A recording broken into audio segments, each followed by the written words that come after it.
The following program was provided by an independent producer solely responsible for its content.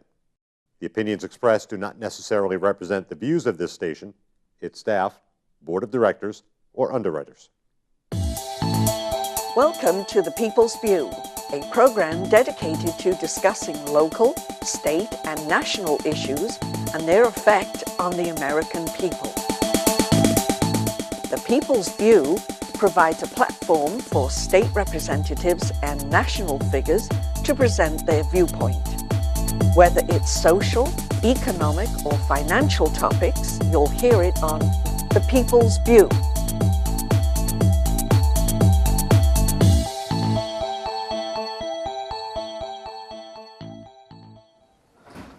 Hello, Dr. Carson. Nice to meet you. Well, very nice to be here. Thank you. Glad you're here in New Hampshire. And when elected, what are your top 3 priorities? Well, I'm glad you asked that question. I think there are 3 things that really threaten us in terms of our survival.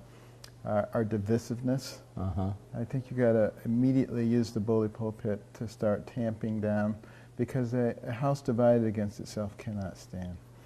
I think our fiscal irresponsibility is at an emergent level. You know, this year will be the first time in peace times that we will have a national debt that surpasses our GDP. And that's ridiculous. Terrible. That's ridiculous. And most economists will tell you that you really can't grow an economy once the GDP to debt ratio reaches 90. We're at 103. So getting our fiscal house in order, and there are a number of things. Tax reform, dramatic tax reform, both corporate and personal tax reform. Deregulation in terms of the regulations that are not necessary, which are the vast majority of them. I think we have to have a tax holiday for the $2 trillion overseas, so that we can repatriate that money. Absolutely. 10% of which should be used for employment development. That'll help the real unemployment numbers. And we have to take a position on the global stage, a leadership position, a very strong leadership position, which includes solidifying our military, getting the morale back up in our military again, and going after our enemies, not just sort of coexisting with them, because coexisting with them means our extinction in the long run. So those are big priorities. You have some good priorities there. You also are looking at education too. That's big also, because you know the best education is the education that is closest to home.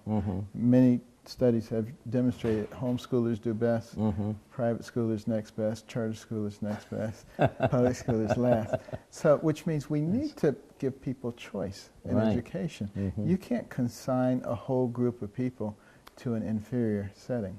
And that inferior setting will never get better unless it is challenged.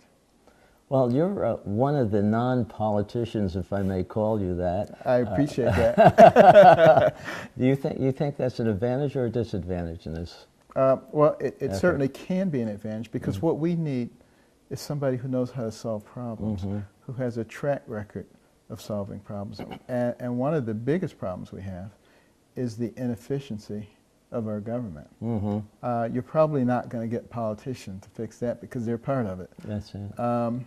But you know, I have spent decades in the corporate world and have a very good impression of how things work that are efficient. And that's what we're going to have to do with our government. Yeah, to be effective is one of the mottos that I use. That's doing the right things right. Exactly. And you have a team, and you've fixed a team approach. And that's critical, because one of the things I've learned in the business world is that there are some real superstars. I mean, just like in medicine, you have people who are really you got some real superstars in business. And a bunch of them are willing to help us do this. Well, you have a competitor who's been in business too, or a couple competitors out there. Not a problem. And those people want to add something that they have the same kind of approach that you want to take. That's exactly right. Well, you're really ready to go now?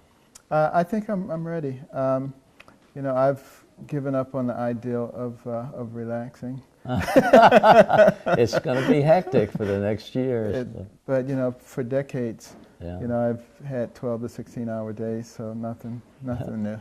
Oh, I thought you were going to retire and relax. Well, that's what I thought, but it's clear that that's not going to happen, so you may Okay. as well just... Well, you have some good ideas, and I want to wish you good luck. And Well, thank I know you. you have a crowd out there that's waiting to listen to Well, you. thank you. It's a And there's pleasure. even one of my co-representatives down there whose daughter has written a term paper on you Oh, fantastic. 15 years ago.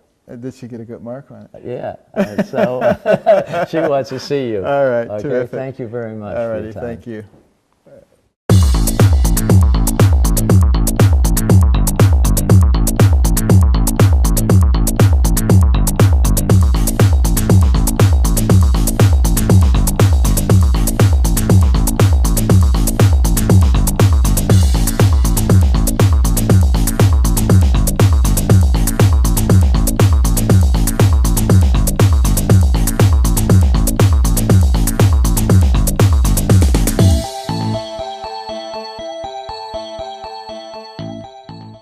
The preceding program was provided by an independent producer solely responsible for its content. The opinions expressed do not necessarily represent the views of this station, its staff, board of directors, or underwriters.